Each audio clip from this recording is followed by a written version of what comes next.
In the village of Kobe, there was one rule everyone obeyed.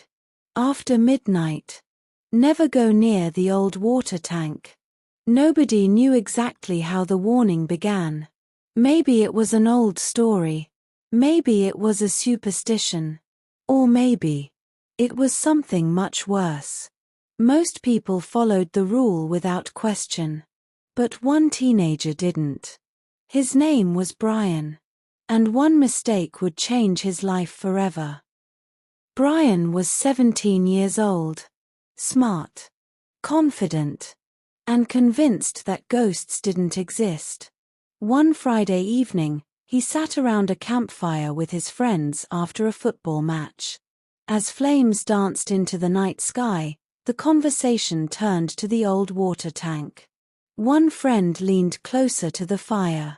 Have you ever wondered why nobody goes there after midnight? Brian laughed. Because people love scary stories.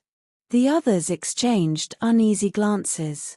My grandfather says a girl disappeared there 20 years ago. People hear voices calling their names. Some say something lives inside the tank. Brian rolled his eyes. Then tonight I'll go there and prove it's all nonsense. The laughter vanished. The group fell silent. A cold wind swept through the trees. Brian, one friend whispered, "Don't do it." But Brian had already made up his mind. Just after midnight, Brian left his house. The village was asleep. The roads were empty. Even the insects seemed unusually quiet. Only the sound of his footsteps followed him through the darkness. Ahead, the abandoned water tank rose against the night sky. A giant shadow watching from the hill. Brian switched on his phone flashlight. His heart beat steadily. At least at first. Then, he heard it. A whisper. Soft. Almost impossible to hear. Brian. He stopped walking. The road stretched empty in every direction. No one was there. Brian frowned. Who's there? Silence. The wind moved through the grass. Nothing more. He laughed nervously and continued walking. Then the voice returned. Closer. Clearer. Brian. A chill traveled down his spine. Because this time, he recognized the voice. It sounded exactly like his mother. The same mother he had buried 3 years earlier. The giant structure towered above him. Moonlight slid across its cracked concrete walls. A rusty ladder climbed toward the top. Then the voice came again. Gentle. Familiar. Brian, help me. His heart pounded. It couldn't be her. It couldn't. And yet, it sounded exactly like her. Against every instinct telling him to run, Brian began climbing. Step by step higher. Higher. Higher. Until he reached the hatch at the top. The metal cover stood slightly open. Darkness waited below. Brian slowly pulled it wider. A terrible smell drifted upward. The smell of stagnant water. And something else. Something rotten. Then the voice whispered again. Brian. I'm down here. Brian pointed his flashlight into the darkness. At first he saw nothing. Only black water. Still and silent. Then the surface rippled. A shape appeared. A face. Floating. Motionless. Staring upward. Brian froze. The face slowly smiled. Its eyes opened. And suddenly, the thing beneath the water began moving. It climbed toward him. Not like a person. Like a spider. Its limbs twisted unnaturally. Its movements were wrong. Every part of it felt wrong. Brian stumbled backward. Fear exploded through his body. The creature's smile widened. And then it spoke. using his mother's voice. "Why are you leaving, Brian?" Then another voice joined it. And another. And another. Men. Women. Children. Dozens of voices.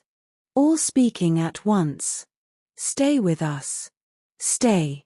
Stay. Stay." The voices echoed from every direction. The darkness seemed alive. Watching. Waiting. Hungry.